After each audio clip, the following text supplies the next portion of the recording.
성경 말씀은 로마서 3장 10절에서 18절까지입니다. 제가 봉독드리도록 하겠습니다. 기록한 바 의인은 없나니 하나도 없으며 깨닫는 자도 없고 하나님을 찾는 자도 없고 다 치우쳐 한 가지로 무익하게 되고 선을 행하는 자는 없나니 하나도 없도다. 저희 목구멍은 열린 무덤이요 그 혀로는 속임을 베풀며 그 입술에는 독사의 독이 있고 그 입에는 저주와 악독이 가득하고 그 발은 피 흘리는 데 빠른지라 파멸과 고생이 그 길에 있어 평강의 길을 알지 못하였고 저희 눈앞에 하나님을 두려워함이 없느니라 한가 같으니라. 아멘. 네, 오늘부터는 또 개혁자 칼빈의 신학과 사역을 좀 살펴보려고 합니다. 우리 장로교 제도를 시작한 분이 존 칼빈이기 때문에 우리가 칼빈에 대해서는 안다고 생각하지만 또 사실은 잘 모릅니다. 왜냐하면 교육 시간에 칼빈 같은 인물을 진지하게 소개하는 교회도 없고 또 설교 시간에 또 이걸 심도 있게 다루기 어렵거든요. 그래서 사실 우리가 칼빈주의고 장로교고 하지만은 일반 성도들은 물론 교역자들도 거의 칼빈을 잘 모릅니다.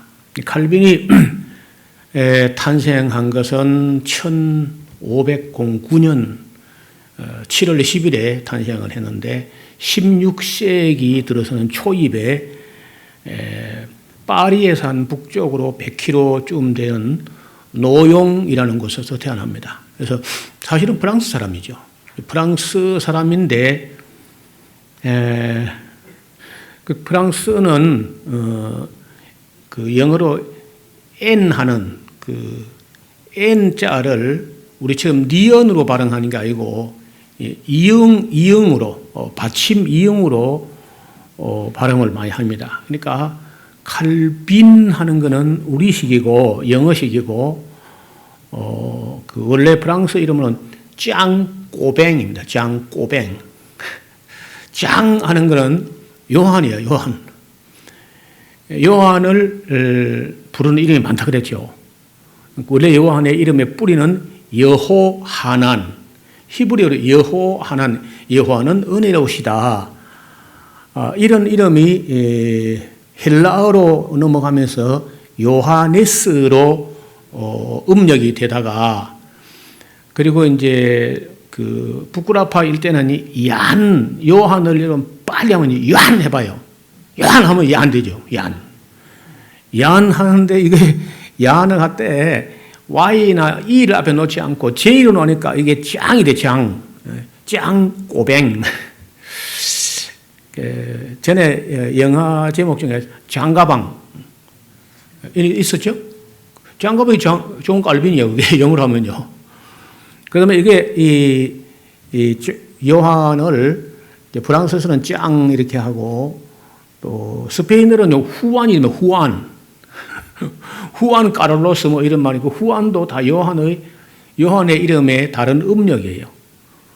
그리고 이제 러시아 가면요 이반이 돼. 이반.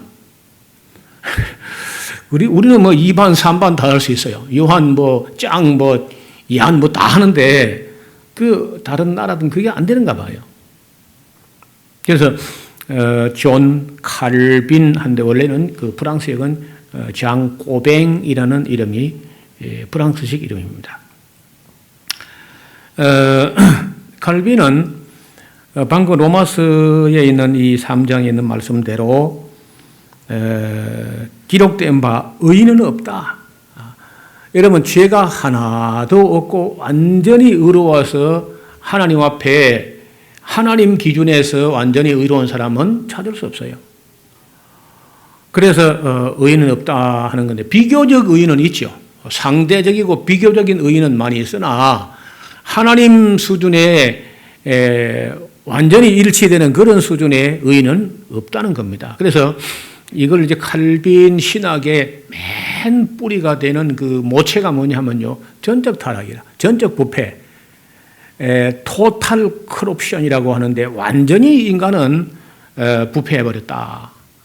인간성은 다 깨져버리고 하나님의 행상은 일그러져 버리고 위선이야 뭐 얼마든지 들어 보이지만은 참선, 참 정말 진정한 선행을 하는 사람은 거의 없다.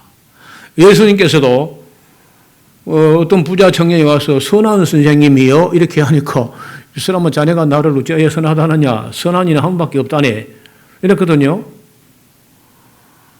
그래서 우리가 보통 이 세상에서 그 선하게 뭐 꾸며져 가지고 선하게 포장되고 위장되고 뭐 이래 된 거는 거의 위장된 선, 위선에 불과하고 하나님께서 보시는 완전한 선은 하나님 눈에는 없는 거예요. 그래서 그 중에 별로 선하지도 않고 어렵지도 않지만은 성실한 면이 있고 정직한 면이 있다 하는 게 이제 믿음이라고 에무나라고 하는데 정직하고 성실하다 하는 그 정도를 하나님께서 의로 인정해 주시고 일단 그리고 와서 거듭나서 예수님의 은혜로 거듭나가지고 그리고 성령을 쫓아 행할 때 그래도 죽이지는 않을 만큼 정도는 된다. 그런 정도입니다. 그래서 전적으로 타락을 했다. 이게 이제 칼빈 신학의 그 원뿌리가 되는데요. 이 전통을 또 이어받은 사람이 칼 바르트거든요. 하나는 칼빈이고 하나는 칼 바르트고 막 그래요. 웬 그리 칼이 많은지 칼 마르크스, 칼 야스퍼스, 그러니까 칼 하는 그런 이름들은 독일 쪽에서 많이 쓰는 이름이었습니다. 그런데 칼빈 같은 경우는 그 성이 칼이 아니고 성은 짱이고 이름은 참 짱이고 성이 이제 칼빈인데 이 사람이 이제 완전히 인간은 다 부패했기 때문에 부패한 사람 중에서 어떤 사람을 선택할 때 그 무조건적 어떤 사람이 무슨 조건이 있어가지고 선택받은 게 아니라 무조건적으로 선택됐다. unconditional selection이라고 이렇게 해요.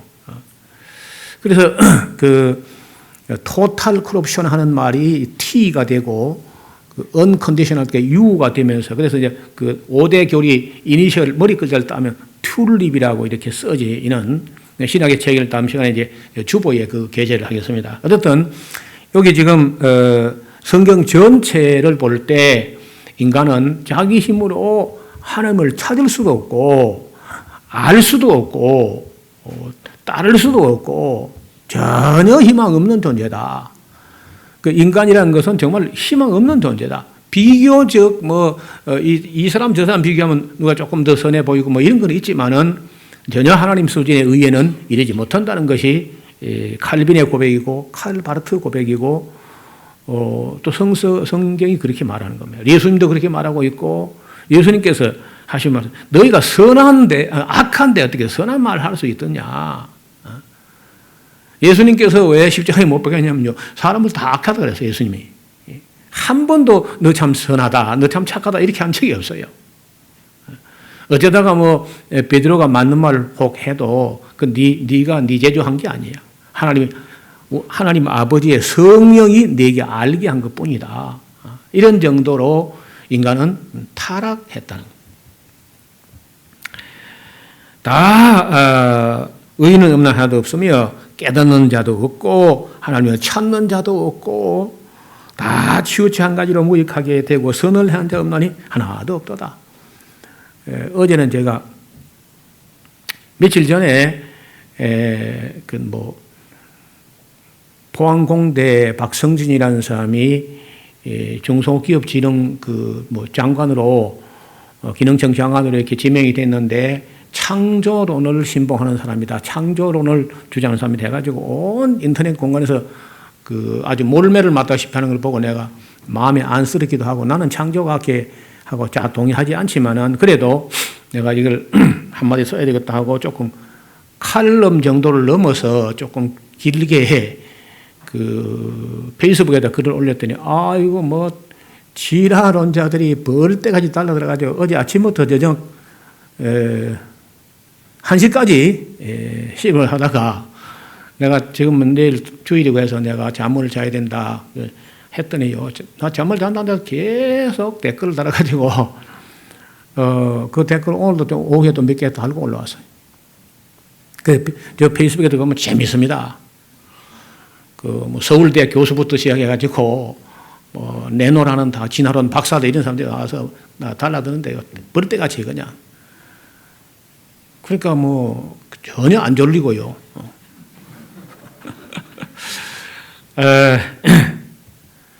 그 제 1차 진화론 전쟁은 이제 휴전을 했는데 다음 주간 집회 끝나고 나면 이제 제 2차 또 진화론 전쟁 또 해야 될 겁니다.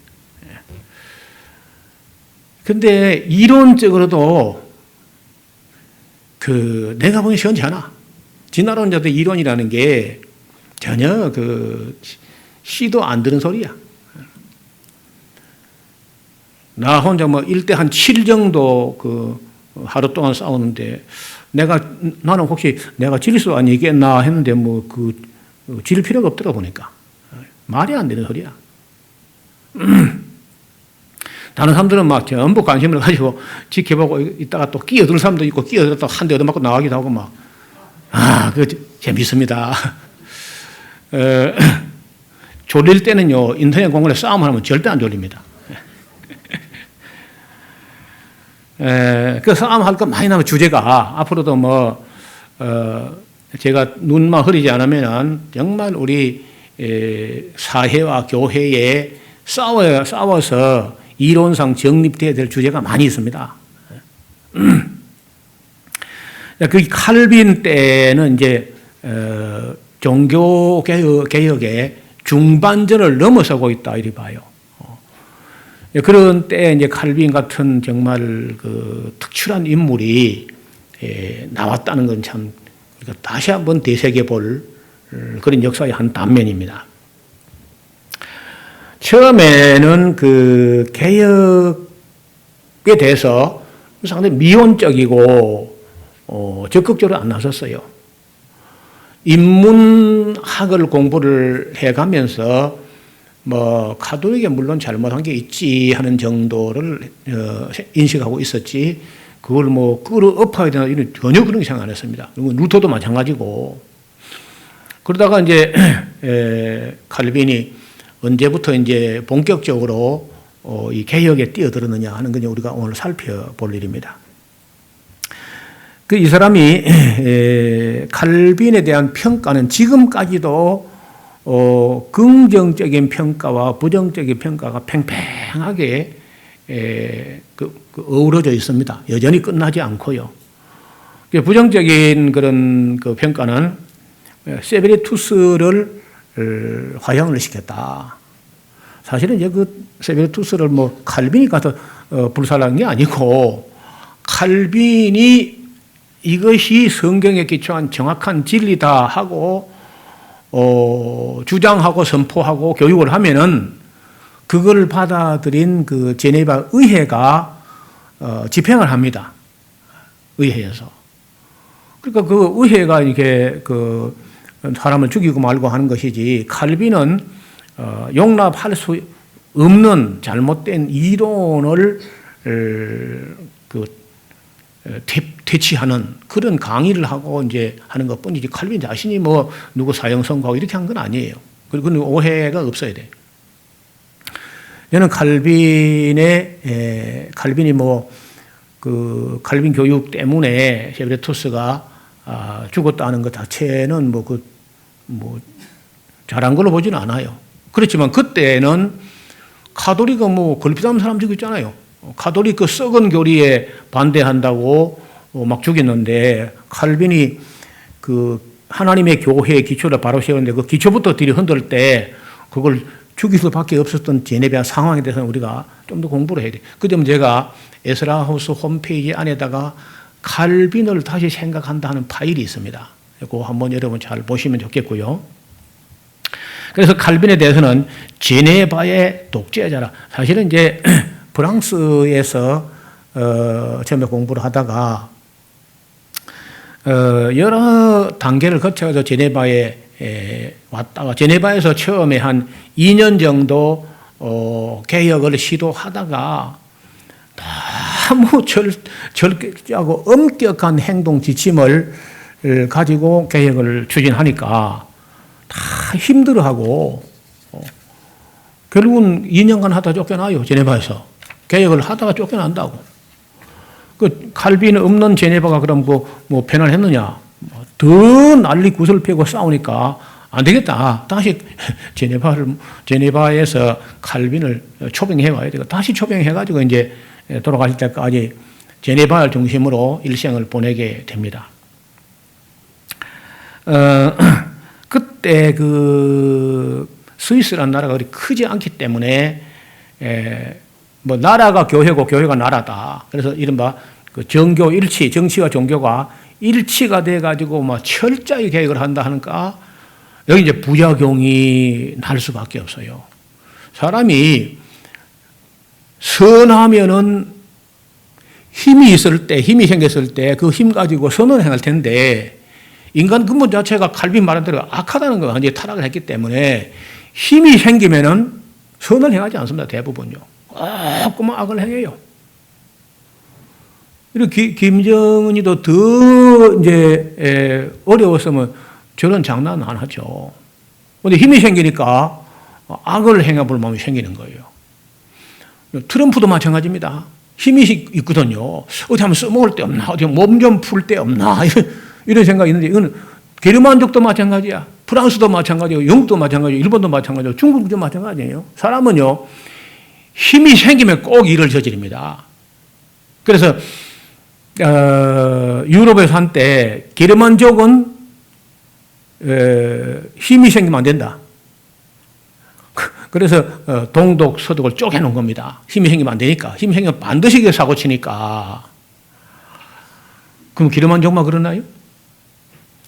어느 나라, 어느 민족 없이 타락한 인간들이 만든 나라가 힘이 생기면 꼭 주변 나라를 침략하거나 약한 나라를 병합하거나 악을 해요. 아니, 한번 생각해. 이왕 우리가 이럴 때 한번 생각해. 이 미국이라든지 러시아, 중국, 세계 큰 나라 중 셋인데 그런 세 나라가 선한 일을 행하게 경쟁을 한번 해봐. 만약에 미국에는 올해 이런 좋은 일을 했단다. 그러니까 중국이 세면서 우리 더 좋은 일 하다. 이러면 거의 뭐 이 지상에 낙원이 될 텐데 어때 그리 될 것 같아요? 안 될 것 같아요? 인간 세상에 그리 될 것 같으냐고. 오래됐지만은 그 미국의 신학자 중에 그 형제간이 아주 유명한 신학자인데 하나는 그 라인홀드 니버, 하나는 리차드 니버 이렇게 니버 가문의 두 학자가 나왔어요. 그 리차드 니버라는 사람은 그리스도와 문화라는 책을 써서 유명한 사람이 됐고 라인홀드 니버는 도덕적 인간, 비도덕적 사회, moral man and immoral society라고 이런 유명한 책을 썼는데 좀 이상하다는 거예요. 개인적으로 뭐 만나보면 괜찮다니까 사람들 다. 그런데 힘이 생기고 뭉쳐서 어떤 대표적으로 나올 때는요. 완전히 악의 덩어리가 되어 나온다는 거다. 이상하게 인간은 뭉치면 합력하여 악을 이루는 인간이라는 게. 참 그렇지. 그래서 그 유명한 책입니다. 그래서 이 라인홀드 니버의 이론은 이런 악한 인간들 세상에서 어떻게 평화를 만들어낼 수 있느냐. 두 가지 길이 있다. 그래서 선한 사람들 같으면 그 선함 때문에 저절로 평화가 이루어지겠지만은 인간이 악하기 때문에 선한 평화는 이 땅에서는 기대할 수 없다는 거예요. 선한 평화는 그 성경이 말하는 샬롬이에요, 샬롬. 그 샬롬은 어떻게 이루어지느냐? 인간과 인간 사이에 원한이 없고 하나님 앞에 사무친 어떤 죄악이 없어서 하나님과 화해되면서 인간도 화해되는 이게 샬롬이라는 거예요. 최고 수준의 평화예요. 그런 기대할 수 없으니까 그 다음에 이 기대할 수 있는 평화가 뭐냐 하면은 두 가지가 있다. 하나는 힘의 불균형에 의한 평화라는 거예요. 무슨 말이냐? 한 놈이 워낙 세면은요, 다른 놈 감히 도전을 못 해요. 중국 공산당 정부가 워낙 세니까 그 소수민족이 한 50개 있어도 감히 시진핑에 달려드는 그런 민족은 안 되는 거거든요. 힘의 불균형에 의한 평화라는 거예요. 그 다음에 힘의 균형에 의한 평화가 있다. 힘의 균형 때문에 겨우 유지되는 평화가 있다. 그게 뭐냐? 러시아하고 미국이 핵무기를 너무 많이 쌓아놔서 다 양쪽 다. 그래서 만약에 터지면은 둘을 다 죽을 수 있다. 그래서 유지가 된다, 평화가. 감히 서로 싸움을 전면전을 못하고 그 힘의 균형 때문에 평화가 유지되는 수가 있다. 그리고 아주 그 큰 그림을 그려 이야기하는데 오늘까지도 그런 거죠.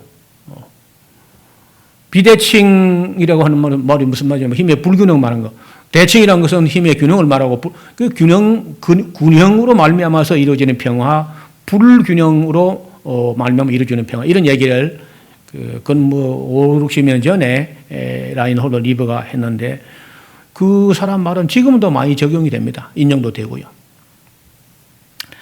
여러분, 그래서 인간은 폭력 없이 인간을 참 다스릴 수 있으면 좋겠는데 그게 잘 안 돼요. 인간의 악한 본성은요, 그저 반항하고 저항하고 이런 수가 있기 때문에 칼빈이 카톨릭으로 찌들어 있던 세상을 새로운 종교를 개혁하고 정치, 사회, 법, 제도 전체를 개혁을 하려고 하니까 거기 도전하는 사람들을 용납하고는 그 해방 때문에 개혁이 추진이 안 될 것 같으니까 그 의회 결의를 거쳐가지고 사형을 했던 일이 있습니다. 그걸 가지고 사람들이 칼빈 아주 전적으로 나쁜 사람으로 또 이렇게 해요. 근데 칼빈은 그런 그 악평 때문에 굉장히 많이 시달렸다고 봅니다.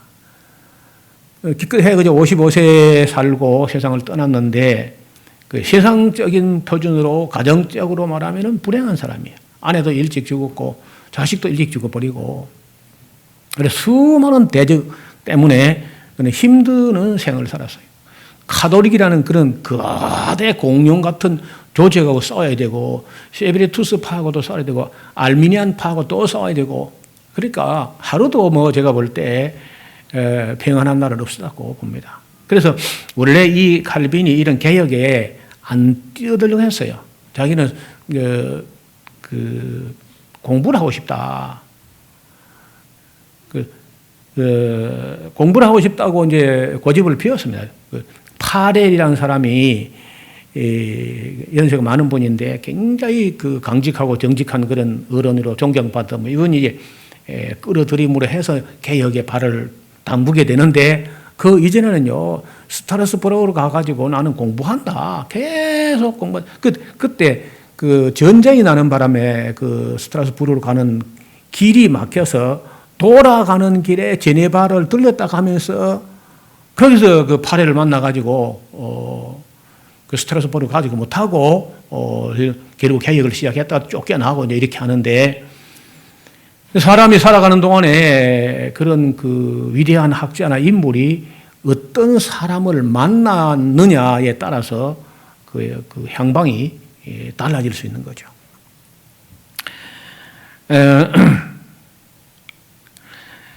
칼빈은 16세기, 17세기에 교파들 사이에 거짓말이 막 난무하는데요. 여러분, 전쟁이 붙으면은 제일 먼저 사라지는 게 진실이 사라진다는 거예요. 서로 막 거짓말 합니다. 우리가 이기고 있다. 진실은 사라지고 하는 것처럼 지금 카톨릭 체계하고 어마어마한 그 조직의 카톨릭 체계하고 그 아주 이제 겨우 개혁에 싹이 트는 작은 세력하고 싸움이 붙었는데 막 거짓 비방들이 난무하는 거죠. 그런 가운데서 이걸 다 해치고 살아남다는 것 자체가 참 사실 어려운 일이었습니다. 그래서 부정한 거짓말을 하는 거는요, 뭐 어느 편 없이 막 쏘아대는 거죠. 여러분 지난번에 뭐 우리 전에 갑자기 왜 박근혜 대통령이 이제 물러나게 되고 뭐 보선하듯이 대통령 선거 치르면서 막 그 가짜 뉴스 봤잖아요. 나중에요 헷갈립니다. 어느 게 가짜인지. 이쪽도 가짜, 저쪽도 막 가짜 뉴스 막 쏘아대니까. 왜냐하면은요 그 전쟁이라는 것은 이겨놓고 봐야 돼요.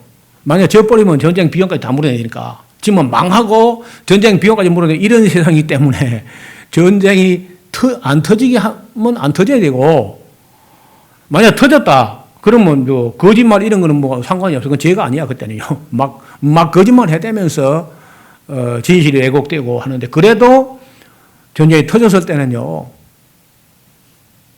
이기지 않으면 그건 완전히 망하는 거예요. 그래서 그때 칼빈에 대해서 악평을 했던 거짓말 중상들은요 지금까지 그대로 이어지고 있습니다. 없어지지 않았다는 거예요.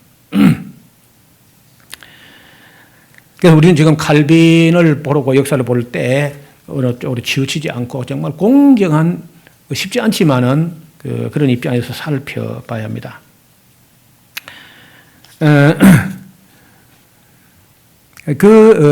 자기 아버지는 그 당시 카톨릭 교회 제도 안에서 그 성당의 참사회라는 회가 있는데, 거기에 공정인으로 일정한 그 녹을 먹고 사는 카톨릭 제도권 안에서 그 봉급을 받아 먹는 가정에서 자랐어요.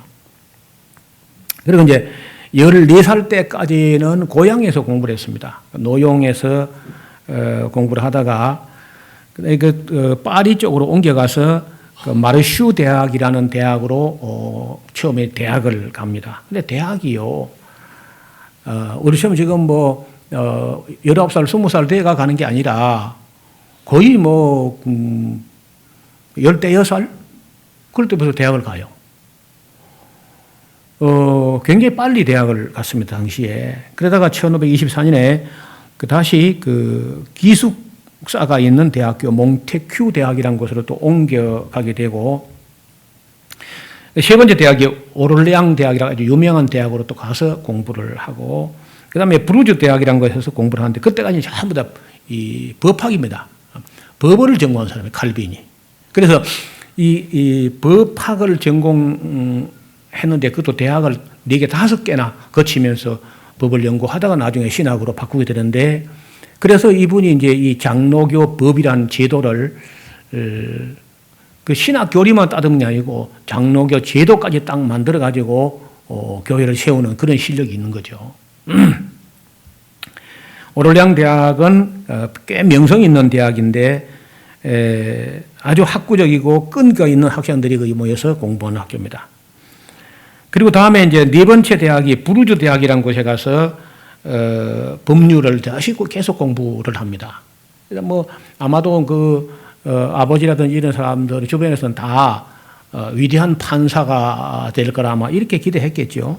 그러다가 1531년에 여기 아버지가 중병이 걸렸다 해가지고 다시 노용에 있는 자기 고향으로 돌아갑니다.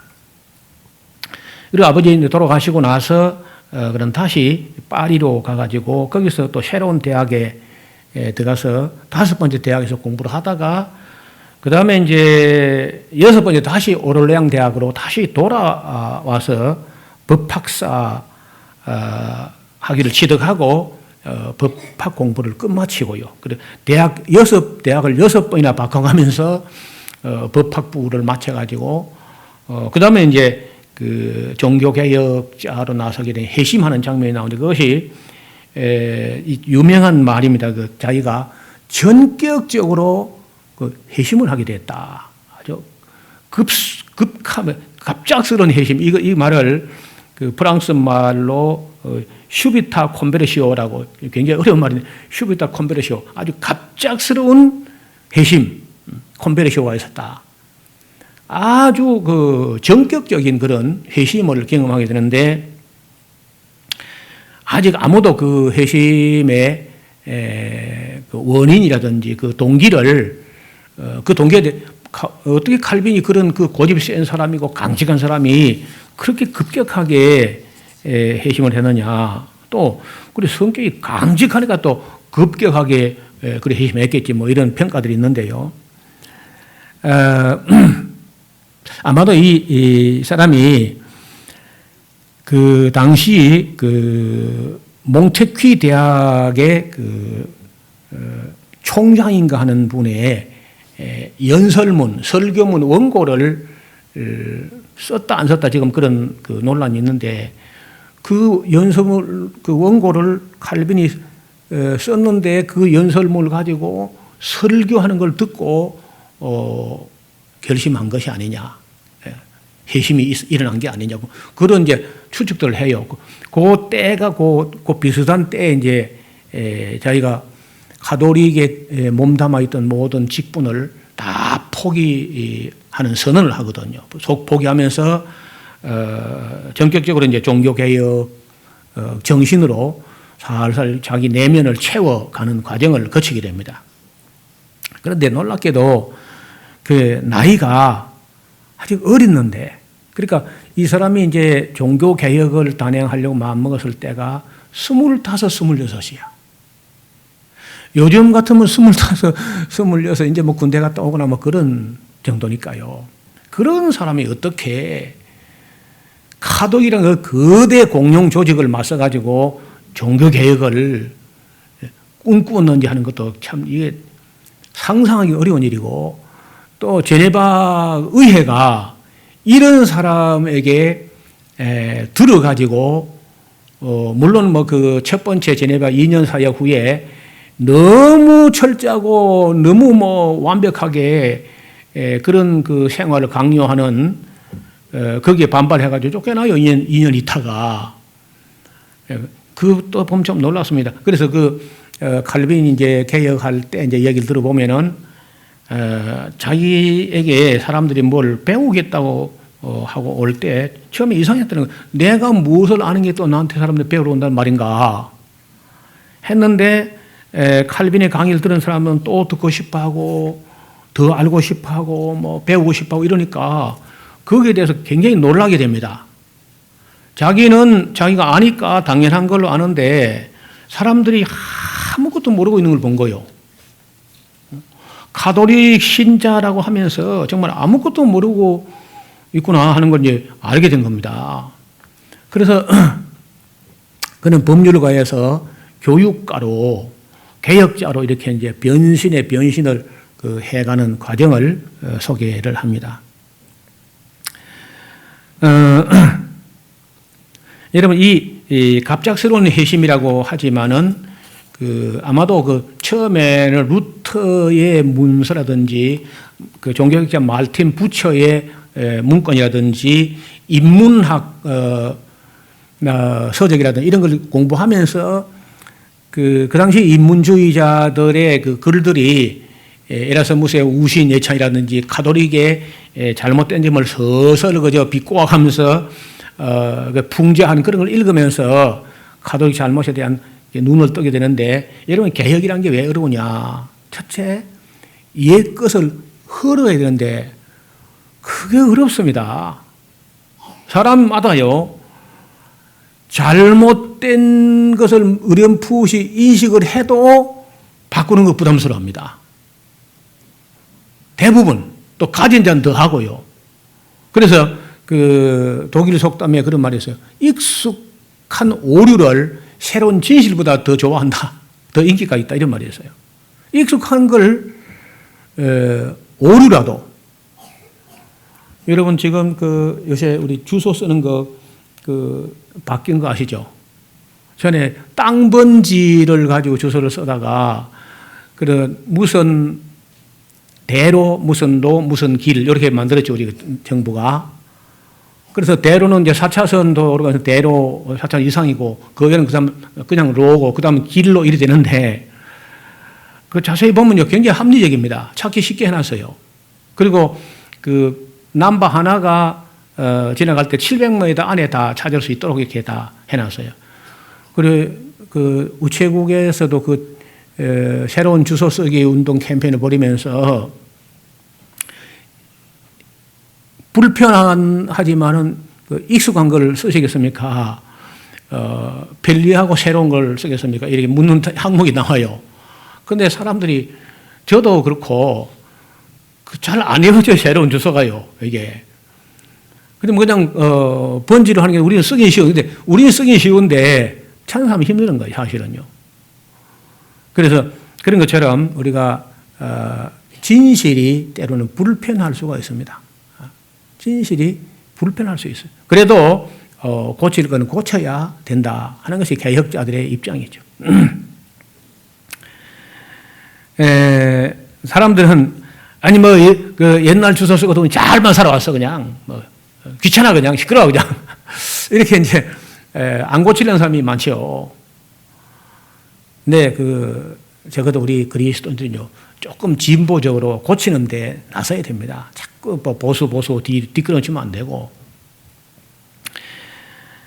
1534년 10월 달에 파리에서 그 벽보를 붙이는 사건이 생겼는데, 벽보. 요즘 같으면 대자보 이런 건데, 미사 제도가 엉터리다 하는 걸 공격하는 그런 벽보가 나붙으면서,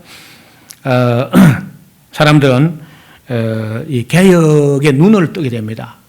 뭐가 잘못됐다는 거야? 뭐야? 막 이러면서 이제 관심을 갖게 되는 거죠. 그래서 처음에는 옳은 걸 먼저 소개하는 것만 하면 좋겠는데 그게 잘 안 돼요. 지금 하고 있는 게 확실히 잘못됐다 하는 걸 인식을 해야 그걸 버리고 새로운 걸 잡지. 지금 하는 게 틀렸다는 걸 인식을 못하면요 새로운 걸 잡지 않습니다. 사람마다 하던 대로 하고 싶은 그 관성이 작용하기 때문에 개혁이라는 게 얼마나 어려운지 몰라요. 그 옛것을 놓고 허물고 놓고 새로운 걸 이해하고 공부하고 그 개혁을 한다는 게 그 얼마나 어려운지 몰라요. 저는 과격한 그런 개혁자가 아니지만은 뭐 하나하나 개혁을 하려고 하면요 다 익숙하던 대로 하고 싶어하는 그 사람들마다 얼마나 어려운지 몰라요.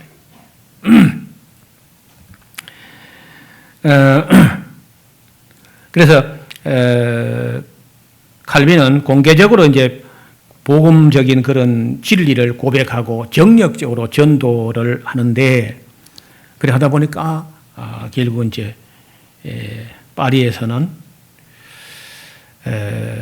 설 자리가 점점 좁아가는 겁니다. 입지가. 바른 말을 하다 보면요 여기저기서 반대에 부닥치게 되는 거죠. 그래서 1535년에 그는 바젤에 와서 은거하고 있었습니다.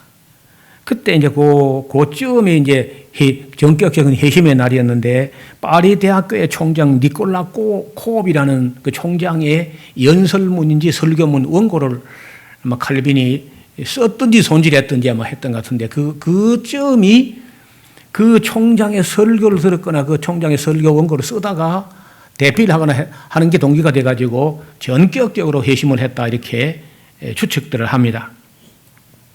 그래서 최소한도 1534년 이전에 칼빈은 회심을 했을 거다 이렇게 봐요. 그러면은 그때가 1509년생이니까 25세쯤 됩니다. 25살에 아주 전격적으로 회심을 하게 되고, 그 회심을 했다는 것은 하나님을 안 믿는 게 아니고 카톨릭이 잘못됐고 개혁적으로 결단을 내린 걸 말해요. 개혁을 하겠다 결단을 내린 게.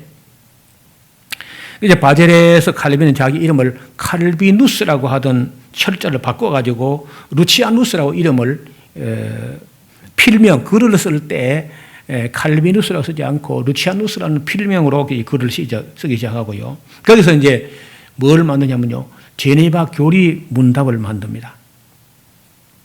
교리 문답, 신앙 문답이라고 하다고 교리 문답이라는데, 그때 그 문답 만들기 아주 좀 더 따듬어져서 제네바 교리 문답이 되겠다고 봐요.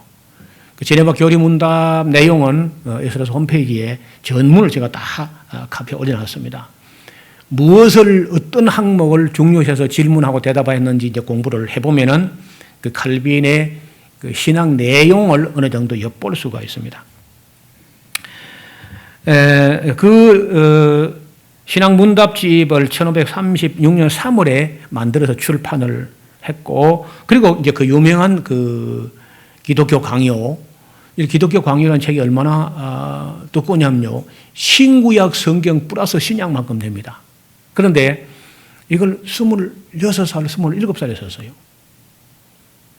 근데 그 내용을 보면 일단 그 제목 전개를 보면요, 그냥 입이 딱 벌어집니다. 아니, 26, 27살에 특히 이런 게 머리에서 정리가 됐다는 거냐.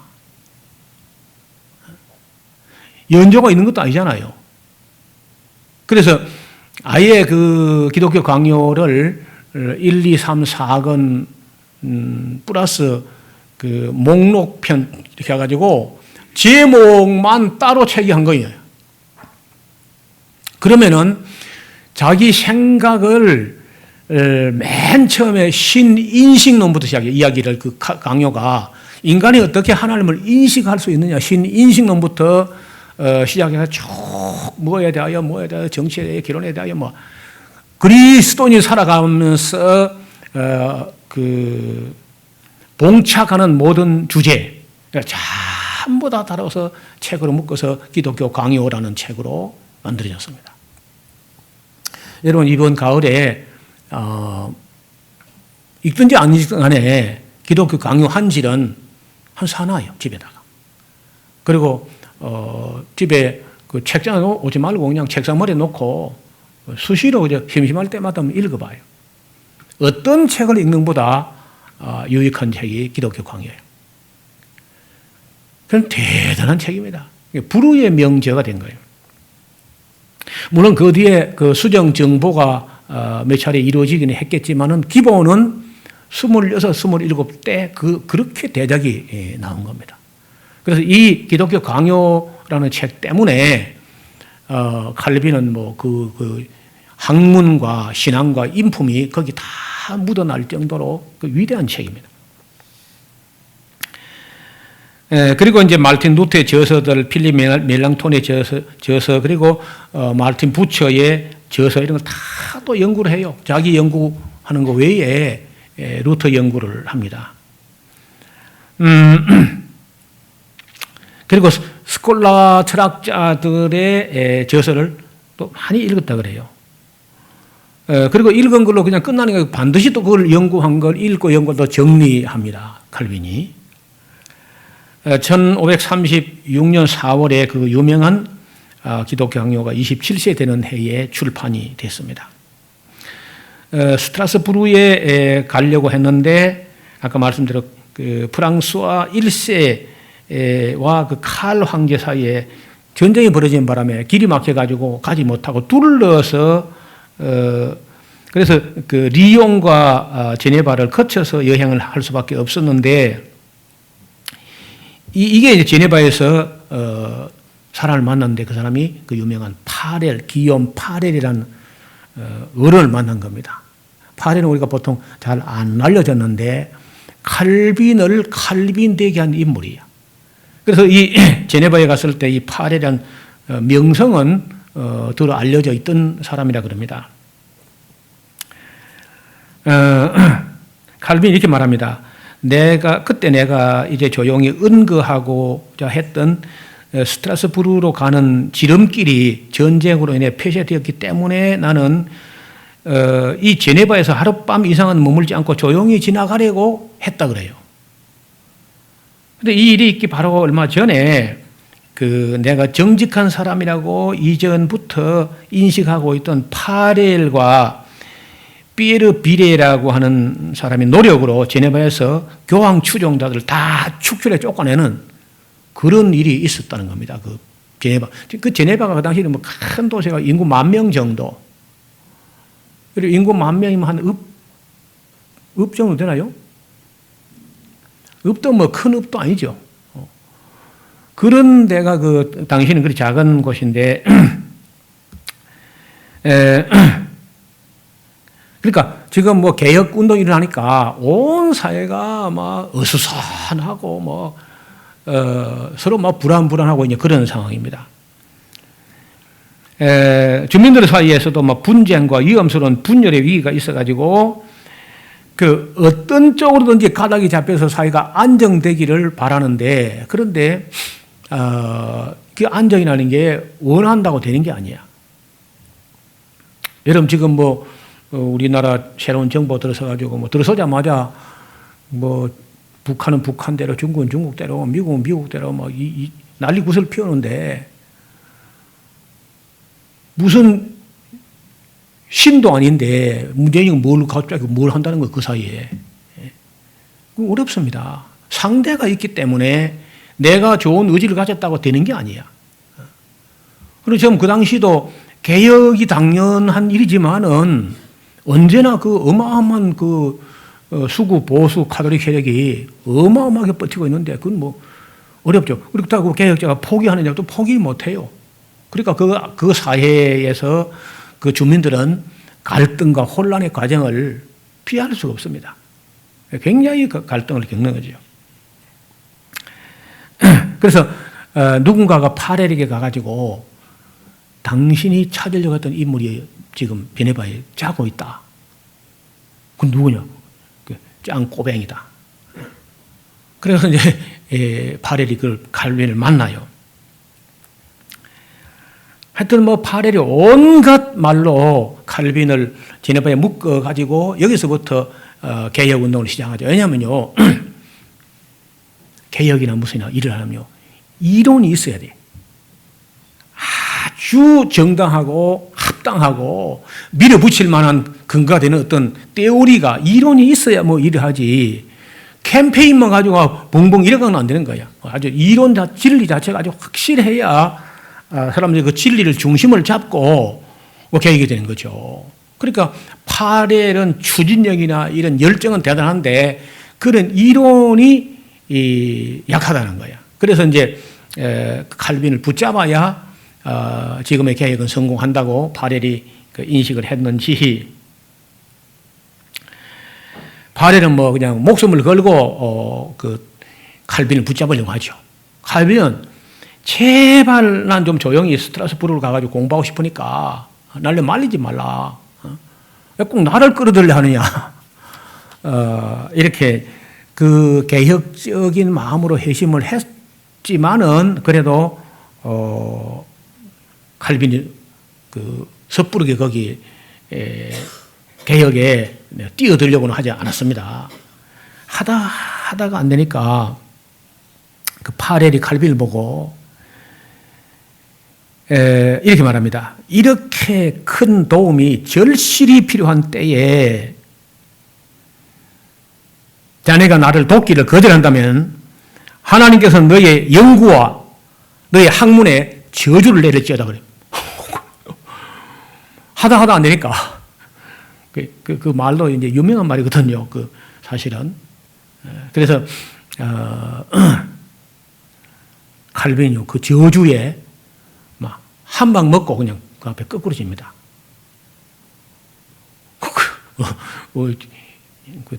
누구 말하면 수염이 파르르 떨었다 그래요. 파렐 파르르 떤다. 저주를 퍼붓는데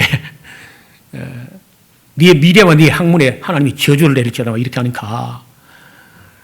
그래서 칼빈이 말합니다. 이 말에 너무나 놀라고 두려움에 사로잡힌 나는 계획된 여행을 포기하고 말았다. 그러나 두려움과 공포를 의식한 나는 어떠한 대가를 치르더라도 특정한 임무를 맡을 결심을 했다는 말을 어디 썼냐면 칼빈의 시편 주석 서문에다가 이 글을 쓰고 있는 거예요. 그래서 이제 이런 정도를 그가 강의하는 설교한 또 주석 이런 군데에 묻어납니다. 이제 이런 걸 다 끌어모으면은 칼빈의 그런 여정과 그의 그 심정과 그의 입장과 그의 상황에 대해서 어느 정도 이해를 하게 돼요.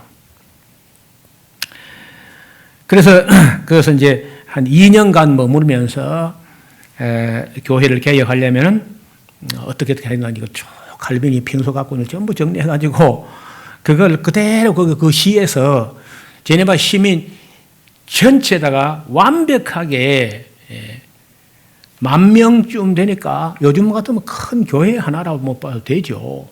왜냐하면 그거는 교회가 카톨릭 교회가 국가고 국가 교회가 하나니까 그 10,000명 정도 같으면 뭐 똘똘 뭉쳐서 완벽한 개혁을 이루려고 하는 겁니다. 근데 그 내용들이 너무 철저하고 너무 완벽하고 너무 큰 변화를 요구하고 하니까 이게 그 제네바 시민들이요 불평이 막 생기는 거라. 반발을 하고. 그래서 또 개혁을 하려면 또 철저히 해야지. 어슬프기만 하나만 하죠. 제대로 하려고 하니까 역시 구악습에 익숙한 사람들이 급격한 이 변화를 수용하지 못하고 불평과 반발과 저항에 부닥치게 됩니다. 그리고 막 계속 칼빈을 또 무함하는 또 모략 중상들이 걷잡을 소리 막 이렇게 터져 나오는 겁니다. 그래서 제네바 주민들에게 신앙 고백서에 서명을 하라고 이러이러한 신앙 고백 쭉 써가지고 나는 이렇게 믿겠다고 서명을 하고 날인하라 이렇게 하니까 그 저항은요 거의 극도에 달해가지고 결국은 그 제네바 시민들의 반발이 폭발하게 됩니다. 폭발하면서 1538년도 부활절 주일 예배에 파렐이라든지 칼빈은 설교하지 못한다 하고 금지했고 금지를 무시하고 설교하려고 하니까 결국은 그 설교자 자리에서 해직이 됩니다. 어쩔 수 없이 이제 칼빈은 떠나게 돼요. 베네바를 개혁을 한 2년간 시도했는데 너무 과격한 개혁, 철저한 개혁하니까 그걸 제네바 시민들이 익숙하지 않아가지고 견디지 못해가지고 칼빈과 파렐을 쫓아내버립니다. 그래서 이게 이제 1차 제네바 사역이 시작했지만은 저항에 부딪혀서 무리로 돌아가고